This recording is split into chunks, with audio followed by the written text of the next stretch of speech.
नमस्कार मित्रों। वर्तमान में भारत में एक बहुत ज्वलंत मुद्दा चर्चा में है और वो है किसान आंदोलन। किसान आंदोलन के अन्य पहलुओं पर मैं अभी आपसे बात नहीं करूंगा। मेरा आज का ये वीडियो मुख्यतः इस विषय पर केंद्रित है कि किसानों की मांग में एक मुद्दा है एमएसपी। आपने समाचार पत्रों में, न्यूज़पेपर में इस विषय को पढ़ा होगा कि अभी दिल्ली में प्रदर्शन करने के लिए किसान पंजाब से निकलकर हरियाणा की सीमा पर आकर डटे हैं और अन्य विभिन्न प्रांतों में भी किसानों ने एमएसपी के मुद्दे पर सरकार के सामने अपने कुछ मांगे रखी। तो यहां पर एक बहुत महत्वपूर्ण आर्थिक मुद्दा बन जाता है कि आखिर ये एमएसपी क्या है। इसका पूर्ण रूप होता है मिनिमम सपोर्ट प्राइस, न्यूनतम समर्थन मूल्य। ये न्यूनतम समर्थन मूल्य आखिर है क्या, इसको मैं इस वीडियो के माध्यम से आपसे शेयर करना चाहता हूं। दरअसल अर्थशास्त्र का एक बहुत सामान्य सा नियम है कि किसी भी वस्तु की कीमत का निर्धारण दो कारकों पर निर्भर करता है। एक तो वस्तु की आपूर्ति की मात्रा और दूसरा वस्तु की मांग की मात्रा, यानी जितनी क्वांटिटी डिमांडेड है और जितनी क्वांटिटी सप्लाइड है। तो डिमांड और सप्लाई ये दो ऐसे फैक्टर्स हैं, मांग और आपूर्ति ये दो ऐसे घटक हैं जिसके आधार पर बाजार में किसी वस्तु की कीमत का निर्धारण होता है। अब जरा आप इसी पहलू के संदर्भ में ये सोचिए कि किसान फसलों की बुआई शुरू करता है। भारत में कृषि के दो मुख्य फसल सीजन है, एक रबी सीजन और एक खरीफ। वैसे तो तीन सीजन होते हैं, रबी, खरीफ और जायद। लेकिन हम अभी रबी और खरीफ का उल्लेख इसलिए कर रहे हैं क्योंकि ये खाद्यान्न फसलों के उत्पादन का समय है। रबी की मुख्य फसल गेहूं है और खरीफ की मुख्य फसल धान है या चावल कह सकते हैं। तो अब यहां पर आप समझिए कि जब फसलों की बुआई का समय आता है तो किसान के सामने बहुत सारी आशंकाएं होती हैं कि बाजार अनिश्चितताओं से भरा है। क्या पता कि हम जिस फसल को बोने जा रहे हैं, जिस फसल पे हम मेहनत करने जा रहे हैं, बाजार में उसका वो भाव भी ना मिले जितनी मेरी लागत है।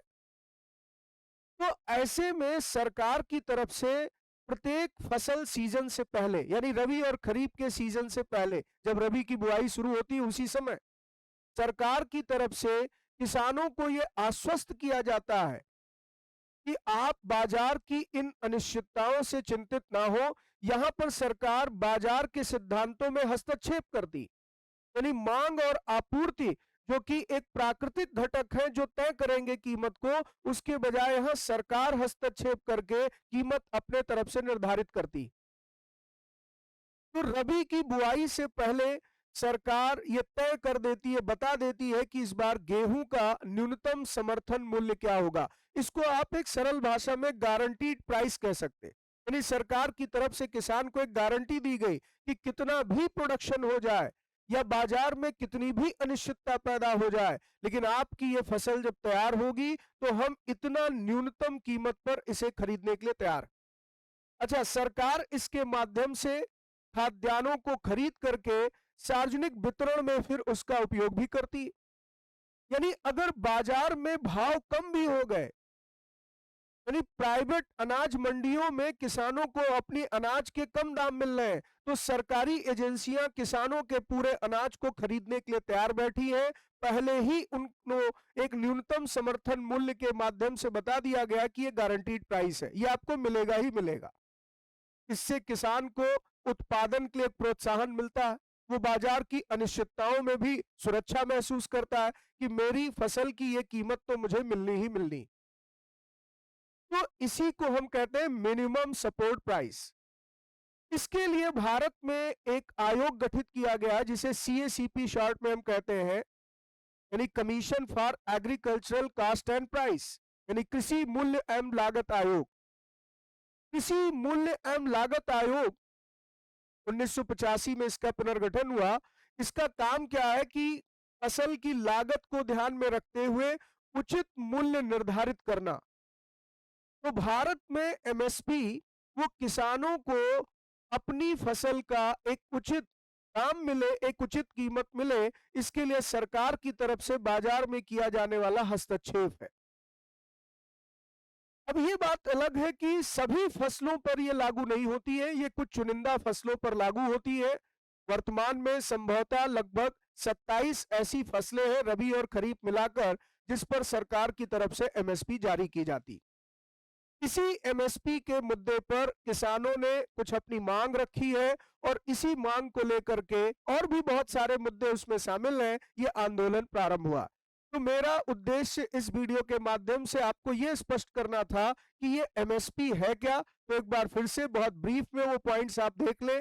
एमएसपी का पूर्ण रूप है मिनिमम सपोर्ट प्राइस, न्यूनतम समर्थन मूल्य, और इसकी घोषणा करते हैं सरकार द्वारा, भारत सरकार द्वारा, केंद्रीय सरकार द्वारा सीएसीपी की रिकमेंडेशन पर, यानी commission for agricultural cost and price, कृषि मूल्य एवं लागत आयोग की सिफारिश पर इन फसलों का न्यूनतम समर्थन मूल्य निर्धारित केंद्र सरकार द्वारा किया जाता है। अलग अलग समय पर अलग अलग फसलों को इसमें शामिल किया गया। वर्तमान में लगभग 27 फसलें हैं जिनके लिए सरकार की तरफ से एमएसपी जारी की जाती है। तो उम्मीद करता हूं कि आपको बहुत संक्षिप्त में मैंने जो बात बताई है समझ में आ गई होगी। इस तरह के कुछ रोचक विषयों को लेकर आपके लिए वीडियो लाता रहूंगा, और आप यहां पर अगर इसे सराहनीय प्रयास आपको लगता है कि हाँ ये मेरे लिए लाभप्रद है तो कमेंट बॉक्स में आप जरूर बताएं। और इस तरह से आप कुछ अपने सुझाव भी दे सकते हैं जहां पर आपको लगे कि सर इस विषय पर भी थोड़ा सा प्रकाश डालें, तो आप सुझाव देंगे, मैं उस पर काम करने का प्रयास करूंगा। बहुत बहुत धन्यवाद।